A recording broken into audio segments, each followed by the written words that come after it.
म्हणजे लाजाळूची पानं. आपण हात लावला की लाजाळूची पानं मिटतात. आजही जगातल्या कुठल्याही शास्त्रज्ञाला त्या लेवलचा सेन्सर बनवता आलेला नाही. मग आपण कसा बनवायचा का?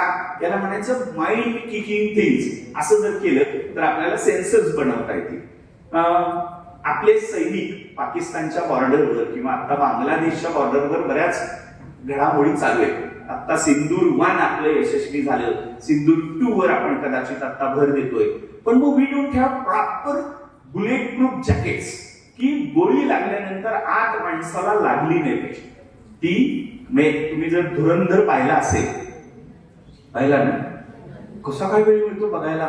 12वीची परीक्षा आहे यार तुमची, आता नका ना बघू. 12वीच्या परीक्षा संपल्या की रोज एक पिक्चर टाका, काही प्रॉब्लेम नाही. पण धुरंधर जर बघितला असेल, बघू नका असं माझं म्हणणं नाही, बघा.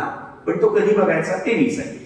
तर तो बघितल्यानंतर त्या ज्या बुलेट्स लागतात आणि माणसं मरतात पटापटा, ती बनू नयेत म्हणून आपल्याला बुलेट प्रूफ जॅकेट्स बनवता येतील का? क्वालिटी सॉफ्टवेअर आपल्याकडे बनवण्याची आवश्यकता आहे.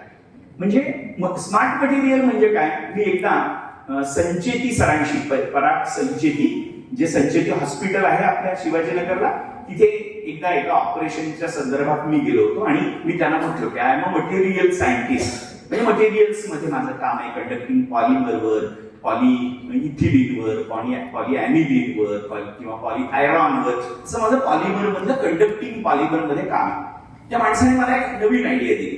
ते म्हणाले, डॉक्टर चाकणे, तुम्ही असं मटेरियल का नाही डेव्हलप करत की हाड तुटलं, म्हणजे पायाला फ्रॅक्चर झालं ऍक्सिडेंट झाल्यानंतर, तर तिथे फक्त एक इंजेक्शन द्यायचं आणि ते इंजेक्शन, ज्याला बायोमिमिक्स असं म्हणतात आता, त्याच्यामध्ये ते इंजेक्शन काय करेल, तर तिथे जे बायोलॉजिकल ऑर्गॅनिझम्स आपण इन्सर्ट करणार ते कॅल्शियम सिक्रेट करतील आणि ते हाड जोडतील.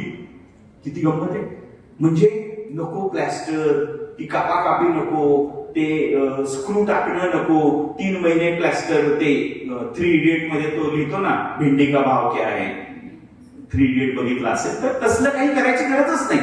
हे कधी जर आपण स्मार्टली थिंकिंग केलं तर, स्मार्ट मटेरियल्स आपण डेव्हलप केली तर.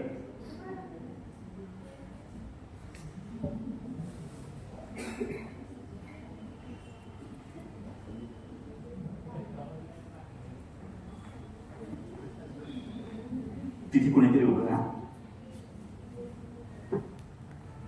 माझी जी स्लाइड चालली आहे ना, ती 8 नंबरची. ह्या सगळ्या याच्यात तुम्ही खूप सारे काम केले तर तुम्हाला फॉरेन ऑपॉर्च्युनिटीज